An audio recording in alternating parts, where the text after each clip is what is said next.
Welcome everyone. Another one of our Nourish series. My name is Jason Dang. I'm the owner of Nutrition Plus. I don't work for someone, I work for my wife, and I work for you. I just wanted to thank everyone in this room for taking time out of the busy day.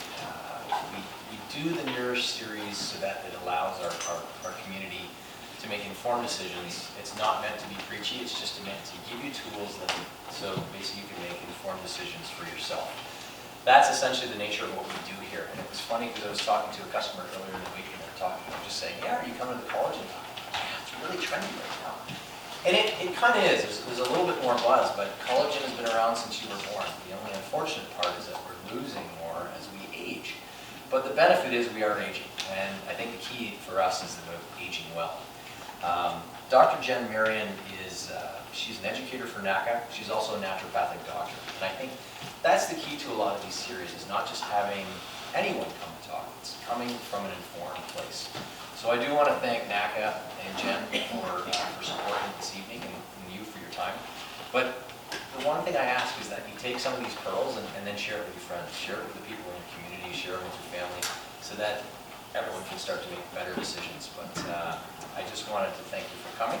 Jen is a naturopathic doctor, as I said. She has a very broad practice, working actually out just in an integrative sort of program in the naturopathic college, but as a physician. So she is the person to ask the questions, and she's the one who's going to guide us tonight. So welcome.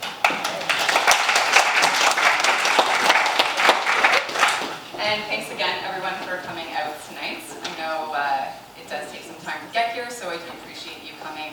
And that was a really good introduction to collagen, because it is something when we think about, we usually think about aging. So what I wanted to,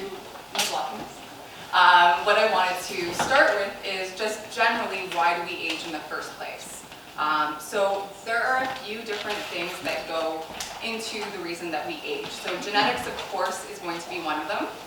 So there are certain things that we are going to inherit from our parents, our grandparents, but those things are actually things we can also affect. Has anyone here heard of epigenetics at all? So the idea that we have these genes, but whether or not these genes become expressed does partially relate to lifestyle choices, as well as perhaps our thoughts, and many other things. So we're going to look at some of the other factors that we might be able to influence in terms of aging. So environmental factors, our exposure to those is one of the things. So we're constantly surrounded right now by electromagnetic frequencies. We have cell phones, we have tablets, we have all of these things all around us, and that actually does take a toll on our body. One of the other things is pollution. There's not much we can do about that, unfortunately. Pesticides is something else that we find in our foods. So what I usually have people refer to for that is the Clean 15 and Dirty Dozen. Has anyone heard of that before? Yeah, okay. And you can easily Google this after. It's readily available on the internet. So with the Clean 15 and Dirty Dozen, what that is, the Clean 15 are fruits and vegetables that are typically less sprayed, or they have a thicker skin, so they're not going to have as many pesticides when we ingest them.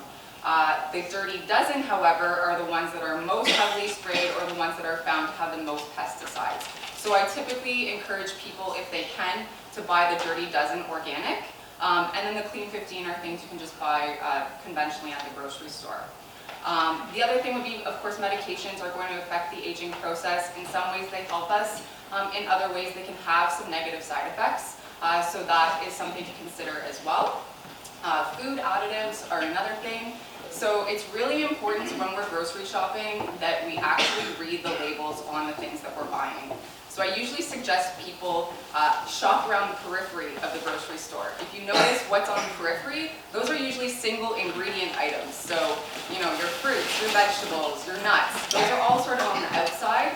And then everything that's kind of in the aisles on the inside is usually sugar-laden or has a bunch of different chemicals that we don't even understand what they are. So my suggestion when you're buying foods, read the label. If there's something on that label in the ingredient list that you don't understand, then move on and go for one of the things on the periphery of the grocery store. The other thing, of course, would be lifestyle choices. So, you know, whether we consume alcohol, how often we consume alcohol, smoking, and any other habits that we might have. And then, of course, exercise is exercising on a regular basis. So the next thing would be, what do we do to slow the aging process? So talking about those things we just talked about, we can make good choices. So that would be things like choosing a healthy diet. So one of the diets that I usually recommend is the Mediterranean diet. Is anyone familiar with that or heard about it? So this is a diet that was first recognized in the 50s and 60s, and the population in this Mediterranean area was found to live the longest. So they looked at what were their daily habits, what kind of foods were they eating, and typically they ate a diet that was very high in omega-3s, so that's fish. So lots of fish in the diet, olive oils, and then mostly vegetables and whole grains. So that's essentially what I would recommend as a healthy diet. And when you're looking at your plate, what you want your plate to look like should typically be half vegetables, and then the other 1/4 is going to be lean protein. Fish would be a great choice for that. And then the other 1/4 is going to be your whole grains. If you're not a grains fan, then just fill that other 1/4 with vegetables as well. And it's very easy. That's essentially what a healthy dinner should look like, or any meal. The next thing that we can do is reduce stress. So stress is a big reason that we age as well. So when we're stressed, that increases cortisol levels in the body, and cortisol can wreak havoc everywhere. So it can increase our blood sugar, it can cause cardiovascular issues, it can cause mood issues, it can cause a ton of different things. But it definitely does have an impact on the aging process. So trying to find activities every day that would help to relieve our stress is also a good idea. So whether that's meditation, yoga, taking a walk in the park, just spending some time in nature. For some people it might be playing an instrument or painting, but finding time every day is extremely important to relieve stress. This is a major problem with our current society. We don't take that time. Most people do not give themselves even 5 minutes a day. So usually when I start with someone, I usually ask them, what do you do to relieve stress? What kind of things make you feel better and relaxed? And that's usually a difficult answer for most people. So firstly, finding what that is, and then just committing to taking 5 minutes a day to actually try and perform that activity so you can give your body that break. So the next thing, before we go there, would be also to provide your body with the ingredients that it needs to combat the various exposures that we're facing every day. So we need certain vitamins, minerals, antioxidants on a daily basis to repair our tissues and regenerate. So that can come through our diet, or it can come through supplementation, but just making sure that we're getting those ingredients. When we're younger, our body's really good at repairing and regenerating. Unfortunately, as we get older, those processes become less and less efficient. And one of those processes is making collagen. So as we heard at the very beginning, we have lots of collagen when we're born. However, as we get older, our ability to make new collagen declines. That actually starts to happen at age 25. That was a bit of a shocker for me too. So what we will be talking tonight about are all of the various uses of collagen, why it's important, where we can get it, and just some of the frequently asked questions about how to take collagen, when to take collagen, those types of things. So it's going to be a general sort of coverage of collagen as a topic. If there are more specific or more complicated questions that you came in with that you have, please do ask me at the end if I don't cover them during the talk. Or if at any time, however, you don't understand something I'm saying, please do put up your hand and I will try and clarify it further. Any questions so far? No? Okay. So, what is collagen? I don't know if any of you have heard of it referred to as glue before, but a medical doctor, Rebecca Booth, in her article, Who Took My Collagen and How Can I Get It Back?, referred to it as the human elastic glue. It's also interesting that in French, the word for glue is la colle. And then I looked more into it as I was doing this, and I found that the actual name was derived from the Greek word for glue, which is, I don't know how to pronounce it, but colla, something like that.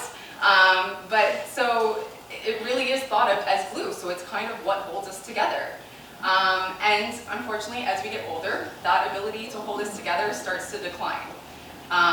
So when we're looking at collagen, it is involved in so many different parts of the body, so it's important for essentially every single tissue. 90% of our bone mass is from collagen. It's also important for all of your tendons, your ligaments. Every single organ in the body requires collagen. Your arteries require collagen. So it's very important. And this is just an image of all of the different places in the body that require collagen. I don't know if you can fully see it, but it's the throat, the esophagus, the eyes, the teeth, the heart, the lungs, so all of your organs, your cartilage, everything that we find in our joints, our bones. So it is a very important compound for the body. So in her article, Dr. Booth actually is specifically focusing on the effects of declining estrogen on collagen production. So when women go into menopause, estrogen is depleted, and this does have a direct effect on our ability to make collagen. And some of the things that you'll start to see when collagen is reduced are bone and joints, a reduction in our bone and joint flexibility. Our eyes might be really dry, so collagen does help to keep the eyes moist. Resilient ligaments, so we're a little bit more achy. And then also, of course, the thing that most people think about for collagen are the wrinkling of the skin or sagging of skin. And so some of the things that we can do to help combat the process that might occur with collagen decline are, these are all things up here that actually are going to impact our collagen production. So smoking is a big one. Sun, so excessive sun exposure. Sun's great for a little bit of vitamin D. However, too much sun is going to age you. Diabetes, so people with high blood sugar, when we have a lot of blood glucose or higher blood glucose, it can cause glycation to organs, so it can cause essentially sugar molecules to attach to the organs, and it can cause them to not be functional. And the same can happen, it can damage collagen proteins. The next thing is poor nutrition. If people are looking to do the hormone replacement, that you definitely would choose bioidenticals. Also, another thing that we can do is have a diet that is high in plant proteins. So these can provide phytoestrogens, and I know everyone is afraid of the estrogens and things like that, but they're not bad for everyone. They've been given a bad rap, so it is quite individual whether or not a person should consume things that are known as phytoestrogens or not. And that would be something that, yeah. I was just going to ask, could you give some examples of? So soy is a big one that people would know of, so that's a phytoestrogen. And you can often find soy isoflavones, and those would be used sometimes by people who are not on hormone replacement therapy, who are menopausal and want to increase their estrogen. So that is an option, but again, I would talk to your practitioner, make sure that that is a good choice for you before doing it. Something else that we can take in that will help in terms of all areas of health is omega-3s. So the Mediterranean diet is high in omega-3s because you're getting lots of fish in that diet. If you're not someone who eats fish on a regular basis, I do recommend omega-3 for everyone. It's really good for lubricating joints, improving dry eyes. So if that's something anyone in here has an issue with, it can help with that. And then it has cardiovascular benefits. It's a good anti-inflammatory. It's necessary for mood. So it does so many different things, and it's probably one of my favorite supplements. I think everyone should either be eating lots of fish, small fish that is, because the larger fish are exposed to more of the pollutants and toxic chemicals that can unfortunately be in our waters now. But definitely omega-3 is very important. The next one would be vitamin D. And vitamin D can have positive effects on the skin as well, and also have effects on our bone and our immune system. So you probably all know as well, in a good bone formula, you want to have vitamin D because it is required to actually take in our calcium, as well as some other cofactors. And then exercise. So exercise for collagen production is also very important. So it can help to improve muscle development, and it promotes new growth of collagen itself, and can also prevent muscle atrophy. So this is something not just to think about, if you're working out and you want to build more muscles, But for people who are older, who potentially are not having it, they don't have a great diet, they're at risk for muscle wasting, collagen can be a good option for them. And then we did mention the phytoestrogen, so that is something that is available as a supplement if people are not doing bioidenticals or hormone replacement therapy. So there are a lot of different collagens on the market, and I know at this point it's really difficult to decide, do I take gelatin, which my grandmother's been telling me to take for however many years, or do I take bone broth, or do I take hydrolyzed collagen? And what is hydrolyzed collagen? Because that is probably the newest one out there. I know it was recommended to me when I was younger to take gelatin, and I used to just get the little packages and drink gelatin all the time. But when we're looking at these differences, bone broth is great, and I think that, you know, if you're one that you're going to make bone broth on a regular basis, it's really healthy. It's got all of your minerals, all of the minerals that would be in it, as well as the gelatin. So you're getting a little bit more of a nutrient, a full nutrient intake with the bone broth. However, most people aren't having bone broth every day. So this is where compliance, if you're using bone broth or gelatin or collagen and you're wanting to use it therapeutically, then it's probably a better idea to be buying a powdered gelatin or a powdered collagen, because that's something you can just throw into your smoothies or you can throw into water, whatever you want to do on a daily basis. But if you are using it therapeutically, you do need to take it every day and at a therapeutic dose, which we'll talk about as well.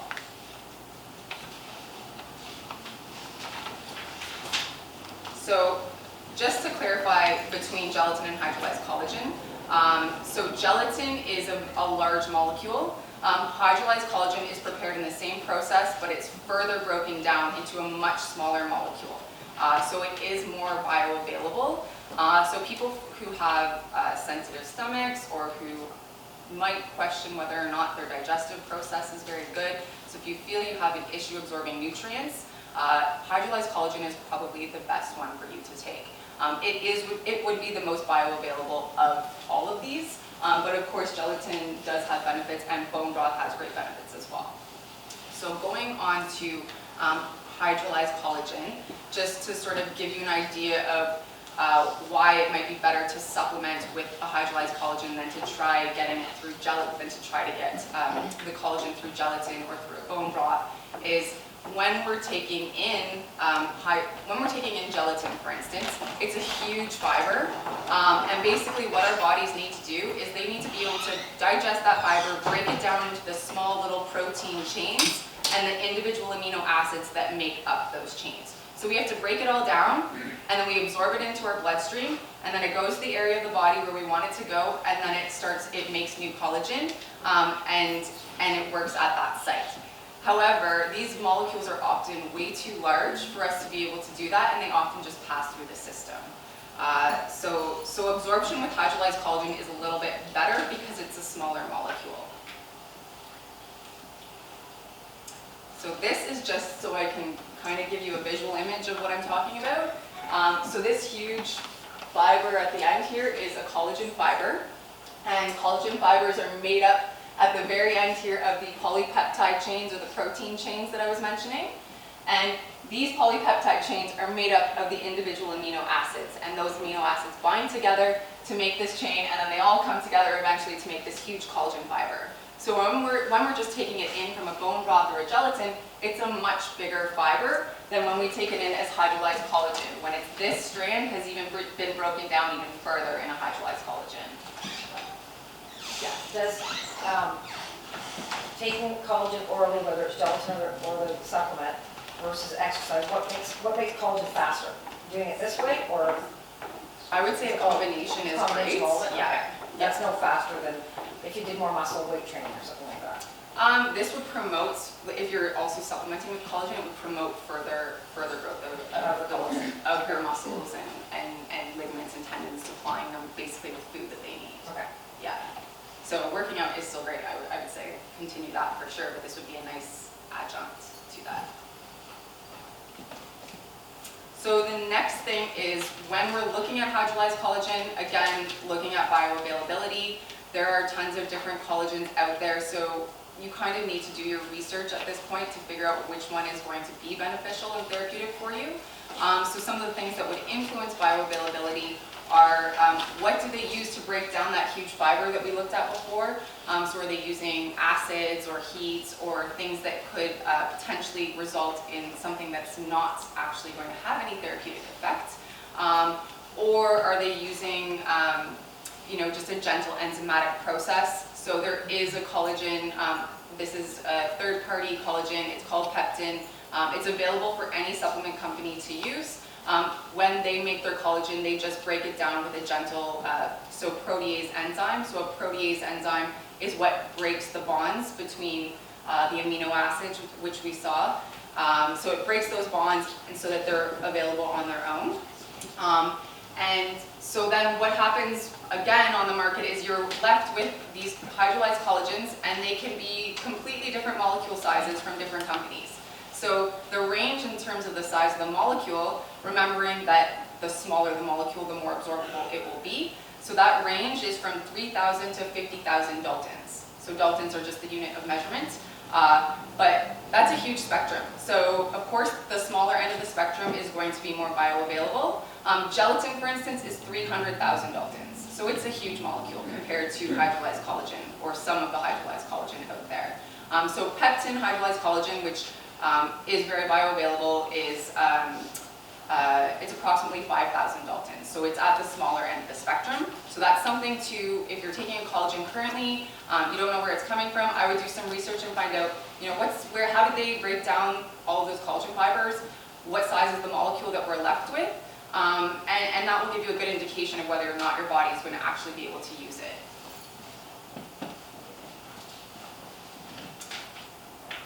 So moving on to some of the benefits of supplementing with collagen. So as we can see here, so increased muscle strength and tone, skin suppleness, bone strength, joint repair and pain relief, arterial strengthening, so less plaque buildup in the arteries, hair and nail strength, as well as organ health. So we'll go into most of those. So in terms of bone density, our bones are in a constant state of formation and resorption. So osteoblasts are cells that help to make new bone. Osteoclasts are responsible for resorption. So this is happening all of the time, and about 15% of our bone turns over every year.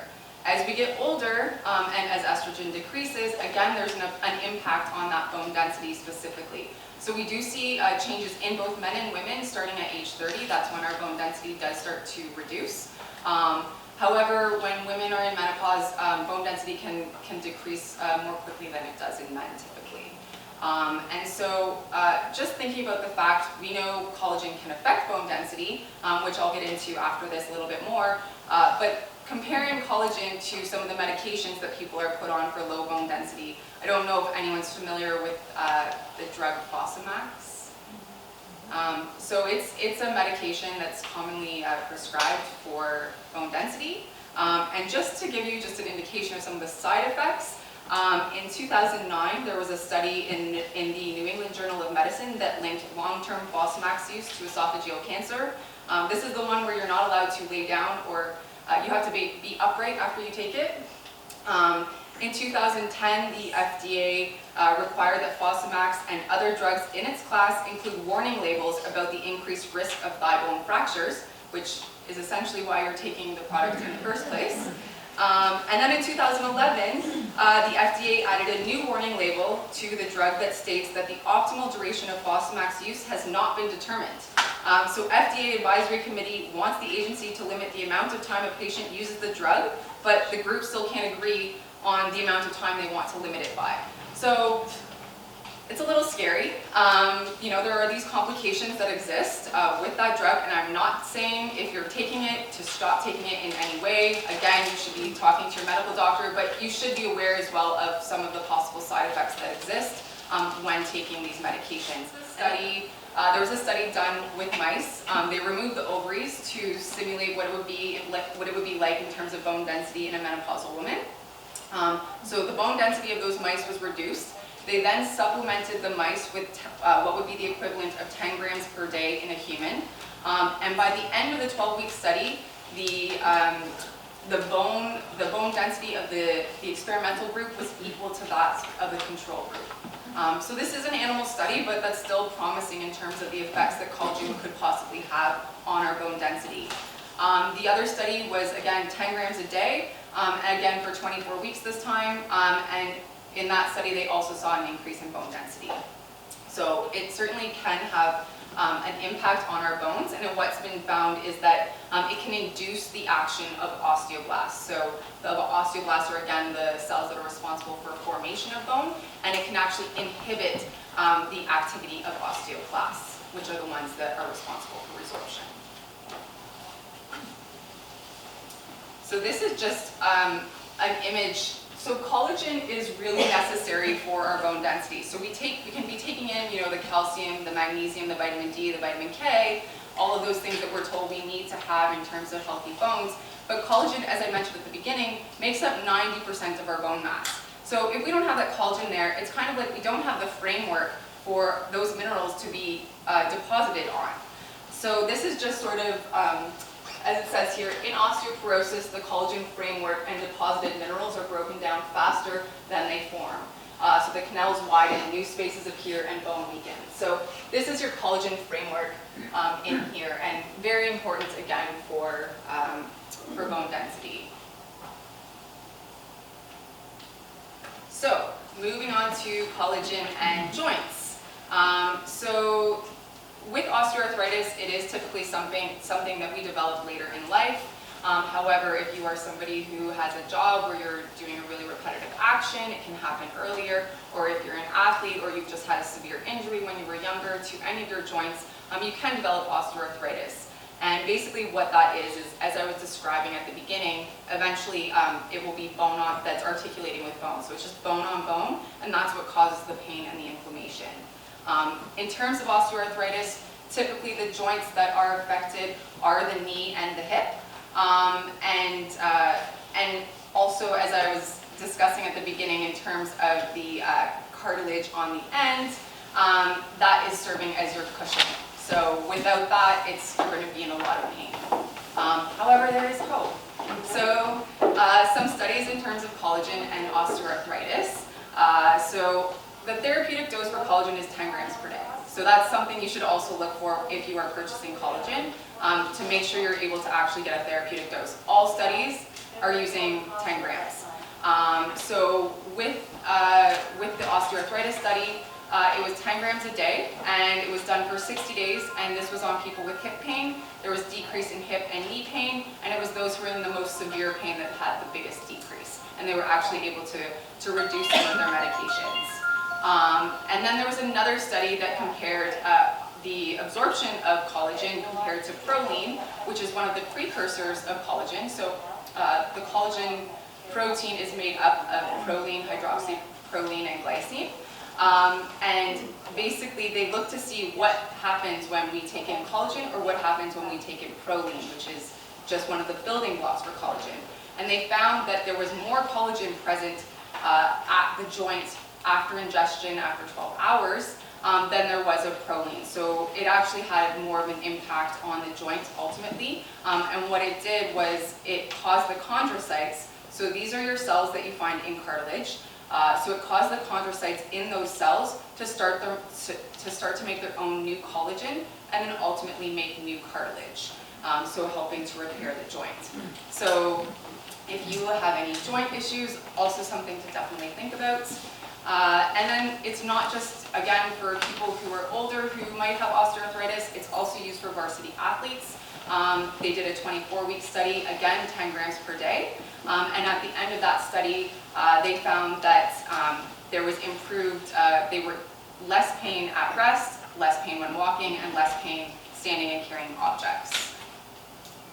And this is an image of a joint with osteoarthritis. So the left side is a healthy joint, and the right side is, we can see the cartilage is damaged. And this is just an image of the polypeptides, the collagen polypeptides, going and acting on the joint and on that cartilage there. So it's causing the cells in that cartilage to make new cartilage, basically.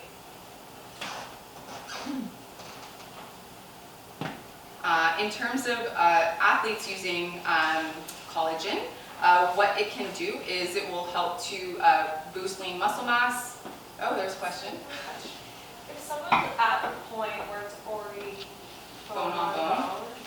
is there much chance of We can't really make it from nothing, right? Yeah. So if there's absolutely nothing left, then yeah, it might be difficult. And however, if you still have some cartilage or you have damaged cartilage and it needs to be repaired more quickly, collagen is helpful for doing that.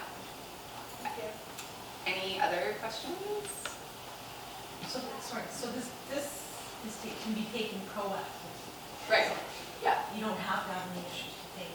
No. And it will hopefully prevent issues from occurring. Yeah. Yeah, for sure.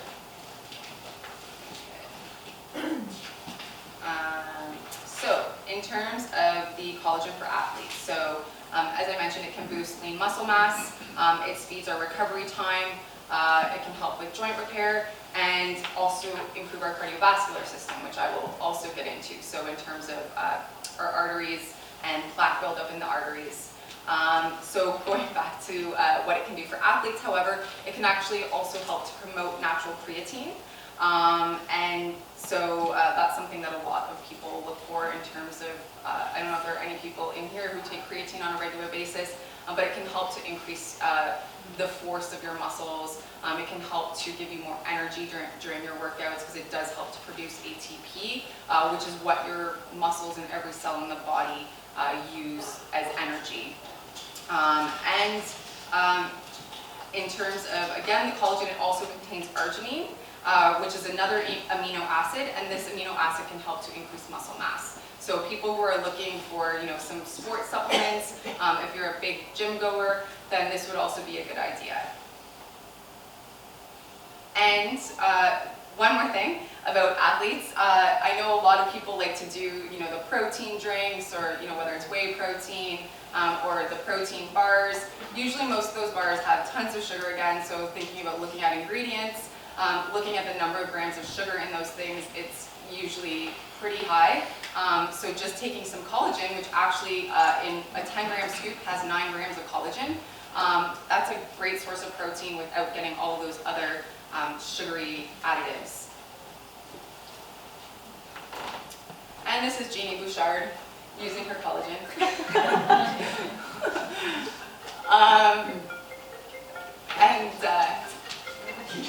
No problem. I turned it off.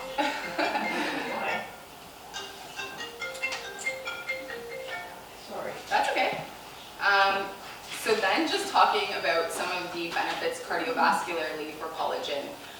So is anyone familiar with Linus Pauling's research? He was a biochemist. He looked a lot at vitamin C and how plaques build up in our arteries. So his research suggested that basically we have plaque buildup in our arteries due to nicks and tears in the arteries. And what happens is these plaques are circulating through our blood, our blood supply, and basically will make their way to these nicks and tears and then just adhere to that artery wall. What he said is these plaques are actually serving like a Band-Aid. And the reason those nicks and tears are happening in the first place is due to deficiency in collagen. So what his idea was, let's flood the body with vitamin C, which is important for collagen production. There is a dependent step in making collagen that requires vitamin C. If we don't have vitamin C, we cannot make collagen in our body. We can supplement with collagen, but we cannot make our own without it. You'll see lots of products out there that are based on his research. He put lots of vitamin C, and then the other thing was that he found that those molecules that are binding to the artery walls actually have receptor sites for the amino acid lysine. So then he said, okay, well, let's saturate the blood as well with lysine, and then all of those little receptor sites on those molecules will be filled, and it won't be able to adhere to the artery walls. So this is this is called Pauling theory. He was a biochemist, he won the Nobel Prize, and basically with this, he's suggesting that a lack of collagen is why we end up having plaque buildup in the first place. So there are products out there that you can get that have vitamin C and lysine and all of those things, but also just supplying the body with collagen as it is will also help to strengthen the arteries, because again, they are made of the same tissue as everything else, all the other connective tissue in our body. So just like our organs and our tendons and our ligaments, they all need collagen to repair themselves in a more efficient way.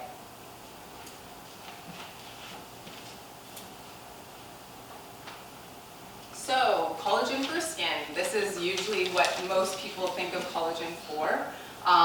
So there are, when we think about our skin, there are certain things that are absolutely going to age us, which we talked about at the beginning. So pollution, sun exposure, injury, and just general aging. So genetics are also going to play a role there. And then what happens when we start to age is it's called fragmentation of collagen. So I'll show you on the next slide what that looks like, but it's basically fragmentation that is responsible for wrinkles forming. And unfortunately, as we get older, our collagen becomes more and more fragmented. So collagen itself is what provides the strength and the texture for our skin and the increase in suppleness that we see. So the main three ingredients of our skin are collagen, elastin, and hyaluronic acid. And when we're looking at studies for cosmetic purposes, so for skin, they're always using marine collagen. When they're looking at studies for joints and for bone density, they're usually looking at a bovine collagen. And this is not to say, I always say this, it's not to say that if you take bovine collagen, it's not going to affect your skin, or if you take marine collagen, that it's not going to affect your joints. This is just how the studies have been done. So when they're looking at the bone, I take both, and I'm sure they're both working everywhere, but that's just me. So this next slide just shows you the difference between young skin and elderly skin. So you can see in the young skin, the organized collagen fibers are these here. So they're nicely organized, and there's quite a few of them. And you can see that the skin is a little bit more supple on that side. As we get older, so you see here now the collagen is fragmented. It's not these nice organized molecules as it is over here. And that's what leads to the lack of sort of structure in our skin and causing it to wrinkle. Yes? There's creams with collagen, and I've been told that they're kind of useless. You have to take it internally. Yeah. Is that correct? I'm not going to say they're useless necessarily. I would say it's better to take them internally. I think what we have on the outside is really a reflection of what's going on inside typically. So if we're wanting to affect change, changing your diet or adding things to your diet, you could potentially start to see more changes than if you were to use something topically. So like, for instance, like if someone's losing their hair, rubbing something topically is probably, it might help to stimulate, the cell or the skin cells and the hair follicles, but I'd say taking something internally and addressing what nutrient deficiency might be causing it, or if it's something else, that would be the better way to do it. How reversible is this process? The wrinkling process?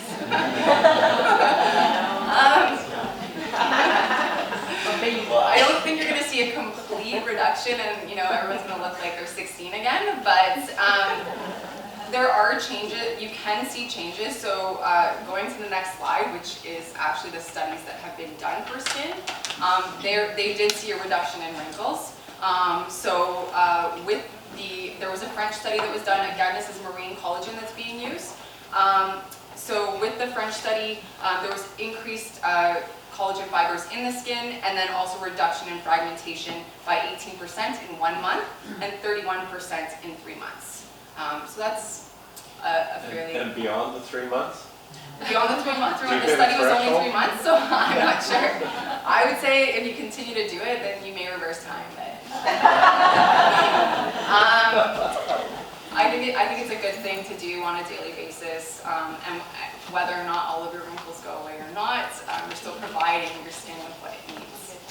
And then the next study, again, a French and a Japanese study, these found an increase in hydration by 28% after 8 weeks, and a reduction in wrinkles and an increase in skin suppleness by 19% in 12 weeks. So those are pretty good findings. With the marine collagen, they can start to see actual changes under a microscope within 8 days, but to the naked eye, you likely aren't going to see that for maybe a month.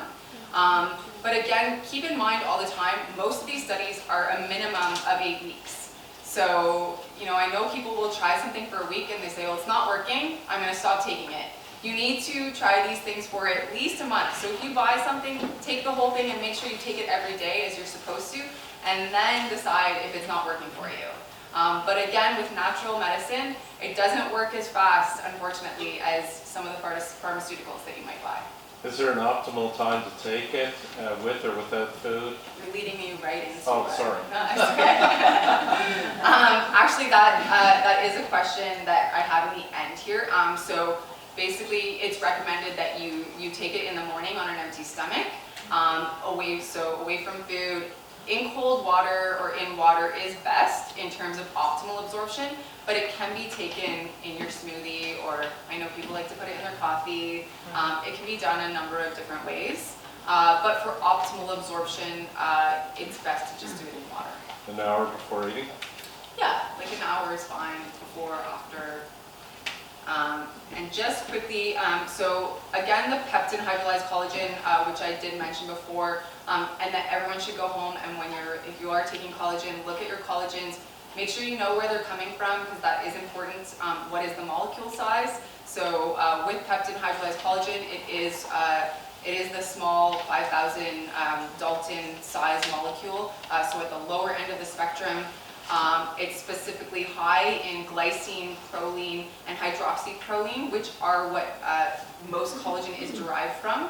And then in terms of peptin itself, they can actually claim, which I think is important, whether studies have actually used this specific collagen in their studies.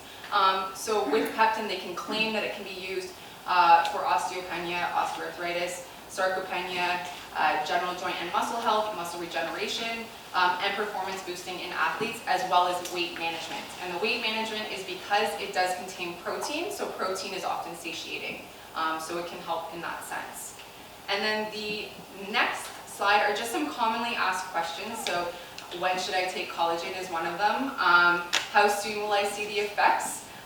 So you likely will start to either experience the effects if you're taking it for your joints within a month or so. And then also with the skin, you should start to notice changes within a month. Or whatever part of your body you're using it for. For bone density, definitely I would say do it at least 12 weeks to 24 weeks. And what can you put your collagen in? So again, we talked about this. You can essentially put it into anything, but it's best to do it away from food and best to do it just in water. Can I take too much collagen is another question. So this is important again as to where your collagen is coming from, because if you're taking collagen from shark cartilage or from shellfish, it can be very high in calcium, and that can cause too much calcium in the body. So if you're taking a collagen from any of those sources, then I would probably recommend switching, because you're not 100% as to how much calcium you're taking in with those. And otherwise, the only way that you might be taking too much is if you have an allergy to one of the sources of the collagen. So if you have an allergy to bovine or to any marine life, I would say, not just shellfish, but I would say all marine, I would avoid marine collagen. And then otherwise, unless you're somebody who's been told you need to be on a very low protein diet, in those cases, again, collagen might be contraindicated, but generally nobody has issues with the collagen unless it's from one of those other sources.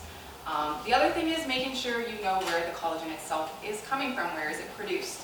So there is quite a bit of collagen out there that's made in China right now, and they have pretty loose manufacturing regulations. So I would make sure that you're getting it from a good source that you've researched. And another thing to look for is European certification. So Europe has the highest standards for supplements and foods. So if you know something has been European certified, then it's likely going to be good for consumption and not have any of the possible toxins and things like that in it. And that is it. I don't know if you guys can read this or not. It says collagen injections? No, but Bob's handy with a stapler and a parasol.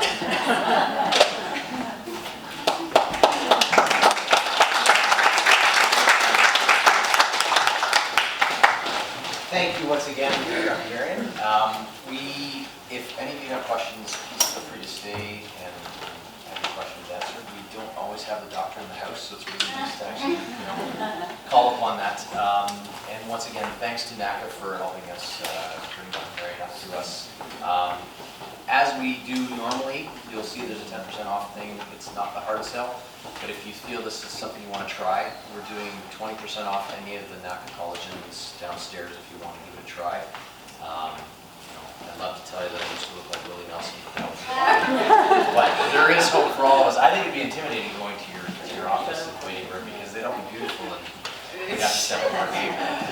She never went into all the, like, there's a big selection of all those colleges.